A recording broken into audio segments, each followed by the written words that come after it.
Traci helps Jack with his holiday blues, and Esther gives advice from Catherine. Victoria and Nikki talk about Claire's nervousness on her first day at the ranch. Nikki claims that she has proven herself to be a Newman through and through. She couldn't be prouder of her. Victoria grins. She really settled in that quickly? Nikki claims she lives inside her own head. Her driving makes her think about Victoria. Her daughter is delighted for Claire and wants her to have a fulfilling life, but she has been unable to act or think for herself for so long. She is concerned that all of these freedoms will be insurmountable.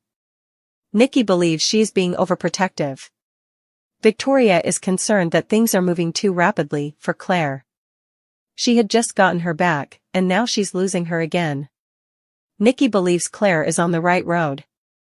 Victoria will never stop trying to protect her. Nikki brightens as she realizes Kyle is also watching out for her. Victoria is certain Victor will try to interfere. Nikki is unconvinced. They seem like a good match, and he will eventually agree. Claire at Society tells Kyle about her first day at Chancellor with Nikki. He's confident she can accomplish everything she sets her mind to. Claire reflects on how she was following the script the previous time she assisted Nikki. This time, she's just proving herself. Kyle advises her to follow the advice she gave Harrison and believe in herself. Claire smiles. She's astounded that he has such faith in her. Kyle wonders why he wouldn't. He is amazed by her after everything she has been through. This is her destiny, and he is confident she will succeed. Kyle is in awe of her. Diane arrives into Crimson Lights, and Esther inquires if she had a difficult night. She responds that it's more of a tough life. Esther understands this well. I've got it. Take a seat. She brings over her favorite pick-me-up cappuccino, imbued with seasonal enchantment. Diane wonders that even this will cheer her up tonight. Esther offers to listen while she vents. Diane appreciates the gesture, but until she can persuade others to forget her misdeeds, she will be living with her regrets for the foreseeable future. Diane expresses her doubts that Kyle and Jack trust her. They are the most essential thing to her, and she needs to convince them of that. Esther claims Mrs. C informed her that if she comes on too strong, people will not trust her. She should quit pushing. Traci descends the stairs of the Abbott manse and experiences a moment of pure bliss as she looks around at the Christmas decorations. Walking into the dining room, she worries that a grumpy Jack has lost his festive spirit. He assumed holiday decorating would lift his mood, until he discovered his Jackie ornament. Traci laughs, saying it has seen a few things. She recalls that he did it with their mother. Jack has grabbed onto the past in the same way as he has held onto the ornament. It might be a catastrophic Abbott fault. Breaking the cycle will have to begin with him. Traci dislikes seeing him down like this and wonders whether it has anything to do with Mother. Jack admits to having a run-in with Billy today. He resents him for how he has treated him in the past. When he saw the ornament, it reminded him of his contempt for their mother. Traci had conflicting feelings about her, as did Ashley. Jack muses that leaving them behind had a negative impact on everyone. Traci is also appreciative for the time they had with Mom near the end of her life. You were so close to her. Jack laments his wasted time, wrath, and fury. He carried it about with him till she died. Traci asks whether this is about Diane and Kyle. Jack acknowledges he isn't sure the situation between the three of them has been resolved.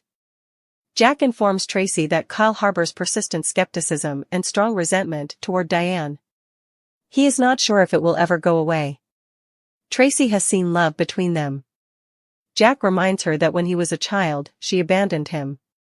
He believes that he is partly responsible for the current scenario. We lied to him. He describes how Diane played a viper to help him escape Victor's grasp. It could have revealed mistrust against his wife. Traci believes there is something else Jack wants to improve. Jack describes how, when their mother departed, they created walls around themselves. He does not want his son to experience the same wrath and pain. Traci informs him that he has limited control over the situation. Kyle, according to Jack, deserves quality time with his mother as well as freedom from the resentment he harbors. Kyle and Claire engage in banter at society. She compliments him, and they kissed. Kyle is truly shocked at how she has let go of the past. How does she not feel resentful? Claire says her therapist helped her realize there's no purpose in dwelling on the past. Kyle claims she was stolen, there must be rage. Claire can work herself up if she focuses on it, but Jordan will win. Claire doesn't want to spend any time now that she's reunited with her family. Kyle ponders, so, you're saying looking forward is a choice. Claire believes he can accomplish it too. Kyle isn't convinced it's that simple. Traci at the Abbott mansion encourages Jack to be open and honest with Kyle about his feelings and thoughts. Jack attempted to talk to him about the sorrow of desertion, but when he expressed reservations about Diane, he became so upset that he pushed it all away. Traci believes Diane and Kyle will have to work out their issues together, but Jack can assure Kyle that he understands what he is going through. Jack comments that Kyle's rage at his mother is legitimate, just as theirs was. Traci suggests him inform Kyle he's been there and is available to chat to. Jack realizes he can't tell him his feelings are wrong. Traci believes he can help him understand everything. Jack inquires, "What would I do without you?" Claire notices Kyle feels uneasy at society. He begins to open up about his parents, but he does not want to ruin their evening. Claire adds that couples discuss both the good and the unpleasant. Kyle teases her about calling them a couple. Claire claims her grandma referred to him as her boyfriend, and it has been on her mind. Kyle wants to be her boyfriend. Claire teases, "This date has been very productive." She tells him to speak, "Your girlfriend is here to listen." Kyle claims he still doesn't trust his mother. He cannot let go of his bitterness. Claire discovers that she has not moved out of his office at Jabot. Claire reminds him that this is his duty. Kyle claims she uttered nasty things during the ruse. They hit a chord. Speaking with her about it did not go well. Claire is experienced with deceptive conduct and does not believe Diane is lying to him. Kyle tried to talk to Jack about it, but he simply wants him to forgive and forget. Traci assures Jack at the Abbott manse that everything will work out. "And don't worry about how you feel about the past. It isn't a weakness, it's your superpower." Jack needed to hear it. Traci hugs him goodbye and encourages him to put his ornament. They express their love. Jack enters the living room and pours a scotch. With a faraway look in his eye, he recalls recollections of his mother, Dina. At the ranch, Nikki informs Victoria that Claire is stronger than she believes. Victoria does not want anything to destroy her spirit. Nikki spent many hours worried about herself, but she overcame numerous hurdles. "You found your way through, and so will Claire." Victoria thanks her mother. "I love you."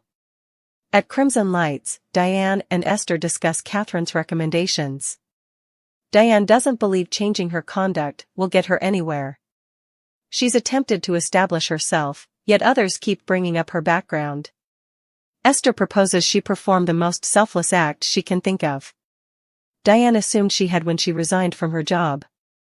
Esther is describing a genuine personal sacrifice that people will find impossible not to believe. Diane expresses gratitude for her advice and attentive listening. She must think out the ultimate altruistic gesture that will earn her Kyle's entire approval and forgiveness. Kyle and Claire visit the Abbott estate and find Jack in the living room.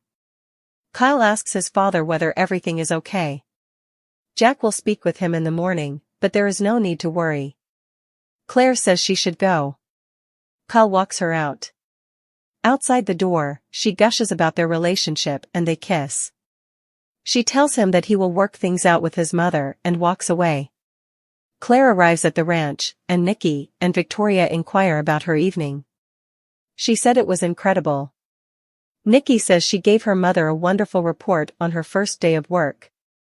Claire beams, "I love my life."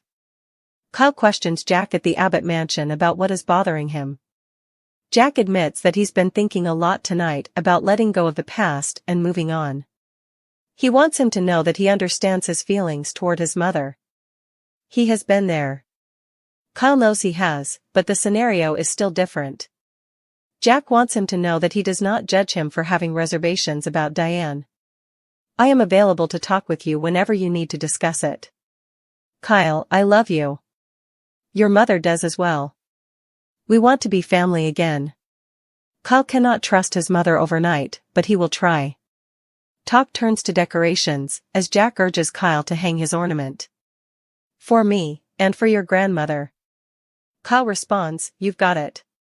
Jack is in tears as he sees Kyle add it to the tree. It's perfect. Just perfect.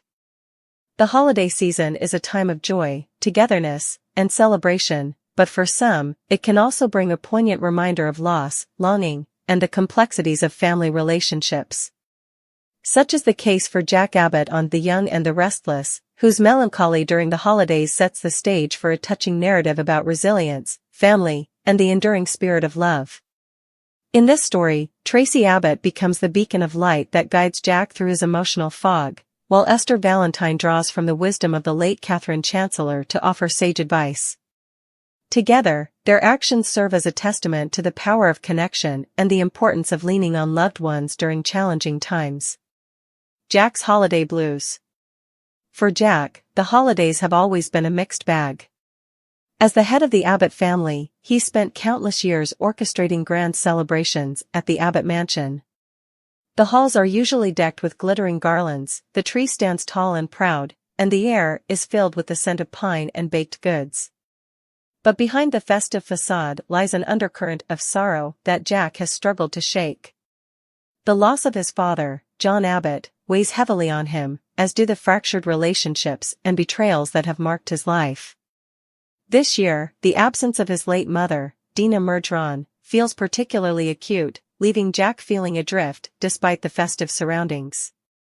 Adding to his somber mood is the tension within the Abbott family.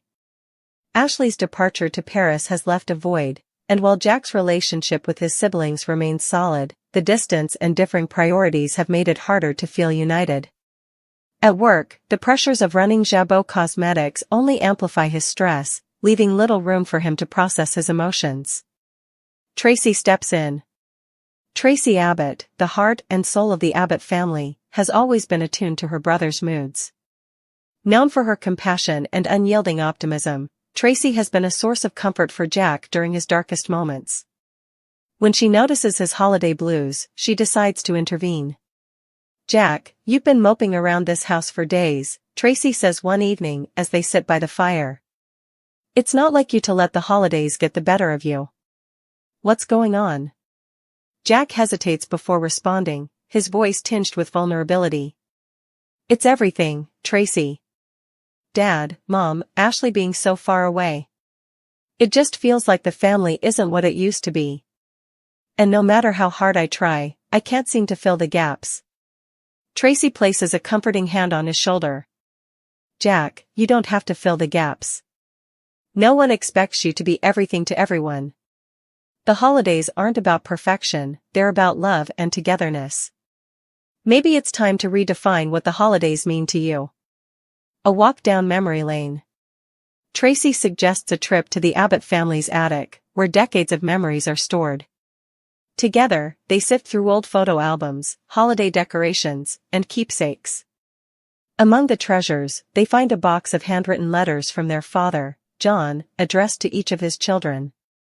Reading them aloud, the siblings are reminded of the values their father instilled in them: love, resilience, and the importance of family. One letter, in particular, stands out to Jack. In it, John writes, Jack, you have always been the anchor of this family. But even anchors need to rest. Lean on your loved ones when the seas get rough. That's what family is for. The words strike a chord, prompting Jack to open up further to Traci about his fears and regrets. Traci listens patiently, offering reassurance and reminding Jack that his worth isn't measured by his ability to hold everything together. Esther's timely advice. Meanwhile, over at Crimson Lights, Esther Valentine finds herself reflecting on her own holiday memories of Catherine Chancellor, her late employer and dear friend. Catherine's wisdom was legendary in Genoa City, and Esther often channels her spirit when offering advice to others. When Esther encounters Jack at the coffee house, she immediately senses his somber mood. "Jack Abbott, you've got the look of someone carrying the weight of the world on their shoulders," she remarks, her tone gentle but probing. Jack chuckles ruefully. "Is it that obvious?" Esther nods. "Catherine used to say, the holidays are like a mirror, they show you what you have and what you're missing." But she also believed that the best way to honor those we've lost is to celebrate the love they brought into our lives. "What would your father or Dina want for you right now?" Jack considers her words, realizing that his parents would want him to embrace the joy of the season rather than dwell on what's missing. Esther's reminder to focus on the love that remains instead of the losses that linger resonates deeply. A new holiday tradition. Inspired by his conversations with Traci and Esther, Jack decides to create a new holiday tradition that honors both the past and the present. He organizes a family dinner at the Abbott mansion, inviting not only his siblings, but also extended family and close friends. The gathering is intimate yet vibrant, filled with laughter, heartfelt toasts, and the sharing of cherished memories. During the dinner, Jack makes a speech, his voice steady but emotional. "This year, I've been reminded of something important. The holidays aren't about what we've lost, but about the love that endures. Our family has been through so much, but we're still here, together. And that's worth celebrating." The evening culminates in the unveiling of a special ornament for the Christmas tree, a glass heart engraved with the names of John and Dina. Placing it on the tree, Jack feels a sense of peace and connection that had eluded him for so long. The spirit of Catherine Chancellor. As the night winds down, Esther reflects on the joy of seeing Jack rediscover the meaning of the holidays. She smiles, feeling as though Catherine's spirit is present, guiding her as she offers comfort and wisdom.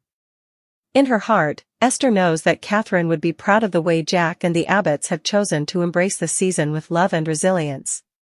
For Jack, the journey through his holiday blues becomes a transformative experience.